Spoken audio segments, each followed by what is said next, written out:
अब चलते हैं इकोनॉमिक सर्वे की तरफ, जो आज दिन की सबसे बड़ी घटना थी। क्या कुछ निकला उस सर्वे से, ये जानते हैं। सरकार ने देश में आज अपना इकोनॉमिक सर्वे पेश किया, जो बजट से पहले देश की अर्थव्यवस्था की एक तस्वीर दिखाता है। सर्वे के मुताबिक वित्त वर्ष 2025-26 में भारत की जीडीपी ग्रोथ 7% से ऊपर रहने का अनुमान है, जिससे भारत दुनिया की सबसे तेजी से बढ़ती अर्थव्यवस्थाओं में से बना रहेगा।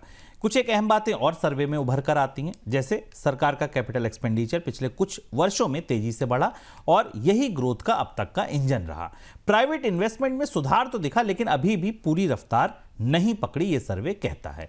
इसके साथ ही सर्वे ने यह भी इशारा किया कि फूड इन्फ्लेशन आने वाले महीनों में मॉडरेट होती दिखेगी, कुछ रिस्क बना हुआ रह सकता है।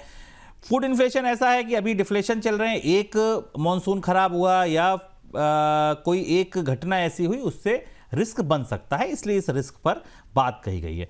इसके बाद की बात और ध्यान से सुनिए, जो हाउस होल्ड सेविंग्स पर की गई है। फाइनेंशियल सेविंग्स पर हाउस होल्ड की दबाव है और कंजम्पशन का एक हिस्सा क्रेडिट से आ रहा है, यानी कि कर्ज के सहारे मांग आ रही है। तो एक तरफ तो मैक्रो नंबर्स बड़े मजबूत दिख रहे हैं, अच्छे दिख रहे हैं, लेकिन दूसरी तरफ माइक्रो लेवल पर प्रेशर पॉइंट साफ दिख रहे हैं। ये मोटी मोटी तस्वीर सर्वे की है। अब चलते हैं सर की तरफ, अंशुमान जी की तरफ, और एक एक करके अब आप समझिए कि सर्वे की किताब खोलते हैं और आपको अध्याय दर अध्याय समझाते चलते हैं कि क्या कुछ निकला है। सर, सबसे पहले तमाम नंबर से परे आप सबसे गंभीर और गौर करने वाली बात आपको इस सर्वे में क्या दिखाई देती है? भूल जाइए सारे नंबर, ग्रोथ क्या आपको लगता है कि इस सर्वे की सबसे जरूरी बात है वो ये है?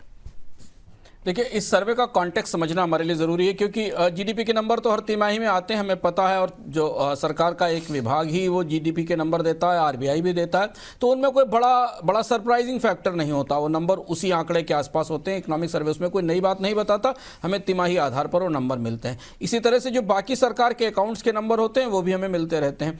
महत्वपूर्ण ये होता है कि सर्वे सरकार के भीतर से, चूंकि ये बजट का सहोदर है, उसी फैक्ट्री का प्रोडक्शन है, एक कमरे में बजट बनता है, दूसरे कमरे में सर्वे बनता है, वो कैसे देख रहा है अर्थव्यवस्था को। और 2025 का साल, जो 2025-26 का साल है, वो दुनिया की अर्थव्यवस्था के लिए, भारतीय अर्थव्यवस्था के लिए कई पैमानों पर बेहद डिसरप्टिव था।